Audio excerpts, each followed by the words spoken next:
Welcome to a new edition of the Famous Interviews with Joe Dimino. On this episode, we talk with President of Block Imaging, CEO, entrepreneur, speaker, leadership coach, and author Josh Block. He helps leaders move from control to collaboration and from pressure to possibility, building cultures where people and performance thrive together. He has led companies through growth, transition, and transformation, always anchored in one conviction: people matter most. And when people matter, everyone wins. As the former president of Block Imaging and founder of Cube Mobile Imaging, Josh lived what leaders often feel but rarely say out loud. We get into his new book, his professional journey, and so much more. From his base in Michigan, we cover it all. Enjoy this interview. Joshua, it's great to meet you. Thank you so much for taking a minute out for the program. I'm happy to do it. Me too. So before we get into your work, I want to begin with this question. 6 years ago, the pandemic was changing our life, changing the world and everything that we're doing. How did you get through that era? And how did it change the way that you approach work and life today? Yeah, it's fun to talk about that because in People Matter at Work, I share a number of stories about what it was like to lead through 2020. And for me, it was going back to your roots, going back to your principles.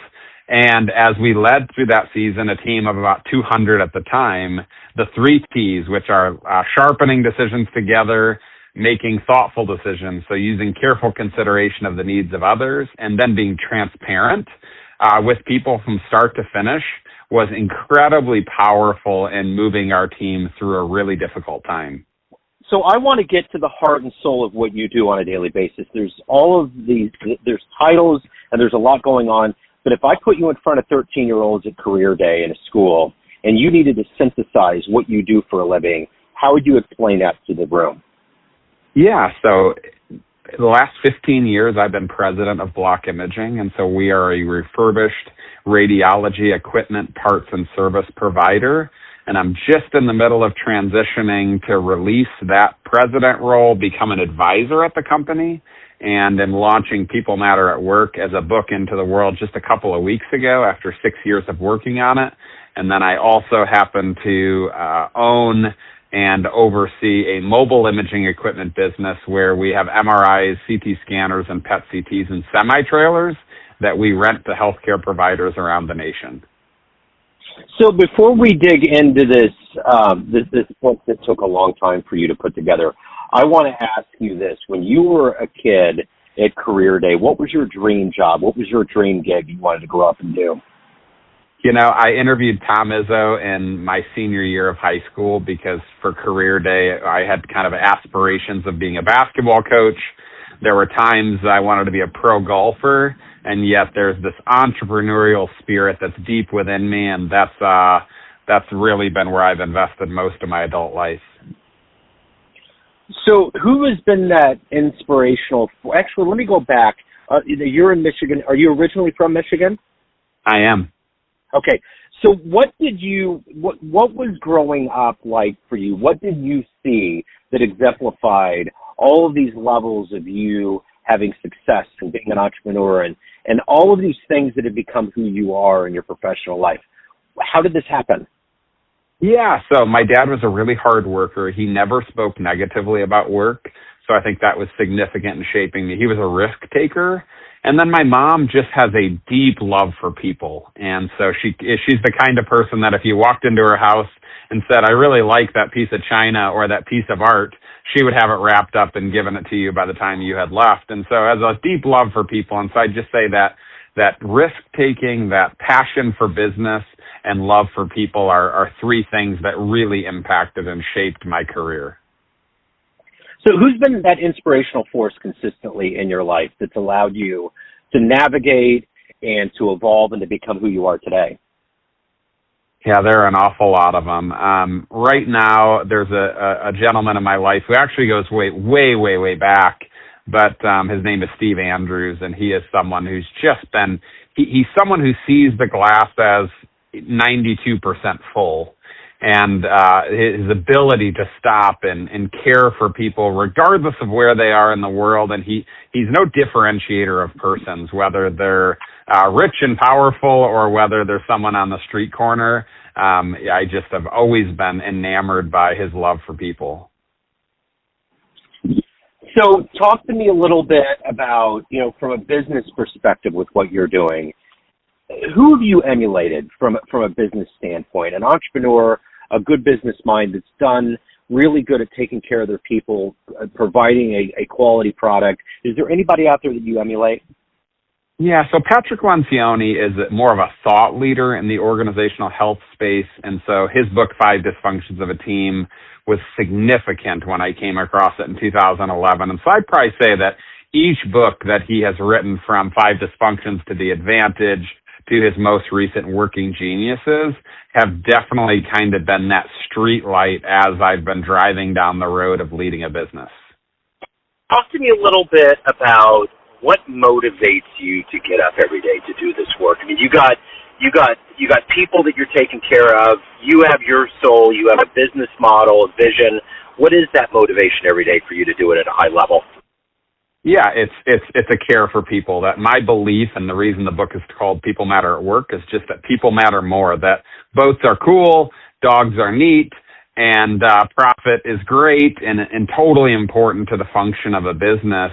But at the end of the day, no one sits on their hospital bed when they're getting ready to die or whatever it looks like and wishes that they had spent more time in their sports car or whatever it is. Most of the time, and I'm not deciding this for others, but when people reflect back, they want to talk to their grandchild again. They'd love another moment with a person. And so that's really what drives me, is this belief that people matter more. So, writing a book is such a huge venture, and you touched on how long it took for you to do this, and it's really a big deal. Talk to me a little bit about the spark that made you want to write this book, the journey it took, and what it felt like to hold it in your hands and to have it ready for the world. Yeah, so when we started in 2011, I went from sales rep to president over the course of a weekend, totally unexpectedly. So we had a family emergency, and so when I'm 29, there's a $30 million business.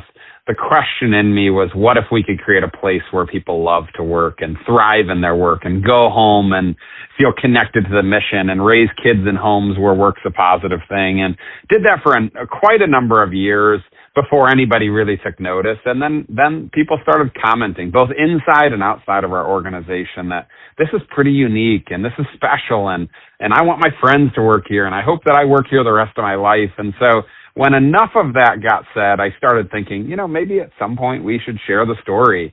And so I was out for a run in 2019 and just was standing at a stop sign, and I just kind of felt that tap on the shoulder that, hey, it's time to start writing. And so I began writing, went to Pigeon Forge, rented a cabin, wrote 50,000 words, which is a terrible way to do it. And I broke every English teacher's advice.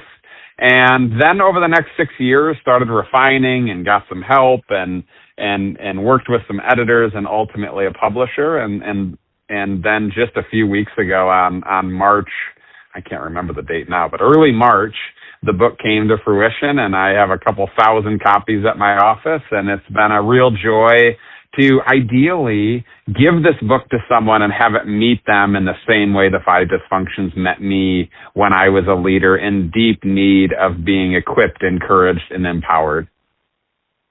So what were books, what was the book or authors growing up that inspired the way that you write and the way that you look at your literary pursuit?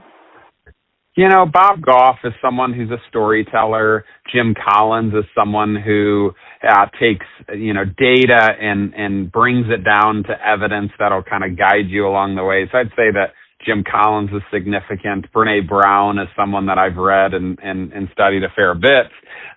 Jim Kouzes and Barry Posner, who wrote The Leadership Challenge.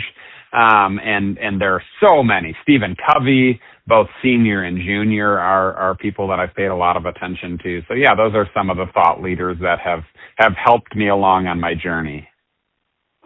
So if you were to have a dream tonight, run into the 18-year-old version of you, and you walked into a room and there was a film projector, and you clicked play, and there was a 60-second or so highlight reel of your life that you've lived so far, would that young version of you believe your life turned out this way? Oh my gosh, absolutely not. So would you give that young version of you any advice? Oh, yeah, I think I would tell him that, there is there are some people who what they think should matter incredibly to you because they're filled with wisdom and objectivity and care. But if you spend the next 20 years of your life with an inordinate amount of focus on what other people think or might be saying about you, it's a real loss. So if you were to walk into a room with everybody that's known you in a professional business sense throughout your career, and you could swim through that room to a podium and tell them one fun story about you, maybe the first concert you went to, a seminal sporting experience you went to, jumping out of an airplane, a fun place you traveled to, just a fun story that would humanize you a little bit to that room, what would be a fun story you would tell that group? Yeah, I met my wife on the first day of college. So I went, there was a freshman square dance. I hadn't even gone to my first class, looked over at her and took her hand and we have been quote unquote square dancing ever since.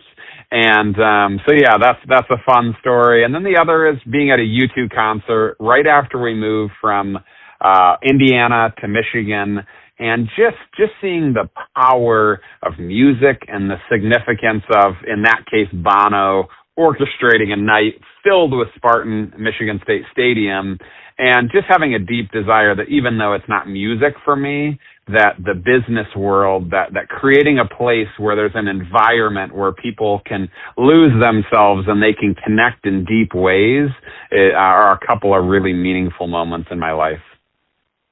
You know, I've been fortunate to catch a lot of really good live shows, but I always think about Zooropa back in the late 90s, came through Kansas City, Arrowhead. It was the Zoo TV thing, and I wish I would have went. I wish I would have caught those guys in their prime.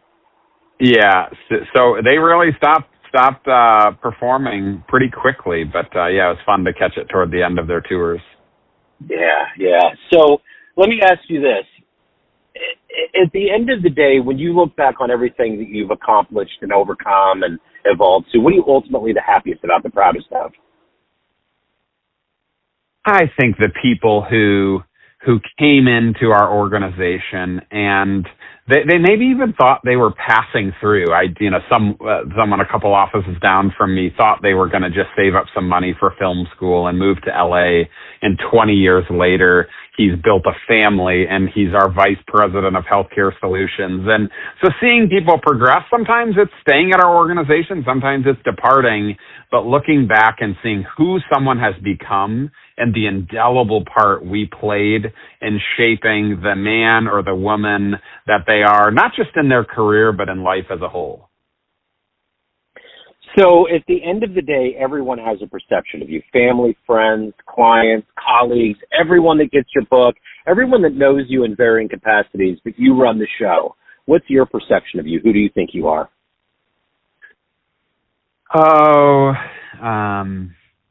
Who do I think I am? I'm someone who wants to care deeply for people and squeeze the most out of life in that pursuit. That there are people who dream of spending every day on a country club or on a yacht and those sorts of things, and I want to slide into home plate with a torn rotator cuff and just have given it everything I have in pursuit of the values that I hold dear. So if you could get into a time machine and go back in time and catch one event in human history with your own eyes, and it wouldn't create some weird tear in time, where would you go? What would you love to see happen? What would I love to see happen? I've never been asked a question anywhere in that realm. I think, would I go back in history and watch anything that happened? Yeah, it'd be some moment in the New Testament. So it'd be either Jesus washing the disciples' feet or turning water into wine. It'd be one of those moments. Right on. So if anyone wants to pick up the book, they want to reach out, they want to learn more about what you're doing, any of the good business, where do they go? Yeah, so they can check out peoplematteratwork.com. They can email me at josh@peoplematteratwork.com, and the book is available anywhere that books are sold, obviously predominantly on Amazon. Excellent. I will put all those links in the show notes. Josh, this has been wonderful. Great to meet you. Thank you so much for your story. Thank you for your time. Best of luck on the book. Thank you for having me. Thanks for tuning in to another famous interview with Joe Dimino, where we cover the world of art, literature, business, spirituality, music, and more from around the globe. Our esteemed theme music was composed and produced by the great E.E. Pointer of Kansas City's River Cow Orchestra. If you want to hear more interviews, visit the Famous Interviews with Joe Dimino channel on YouTube. You can also find us on Spotify and Apple Podcasts. Thanks again for listening, and until next time.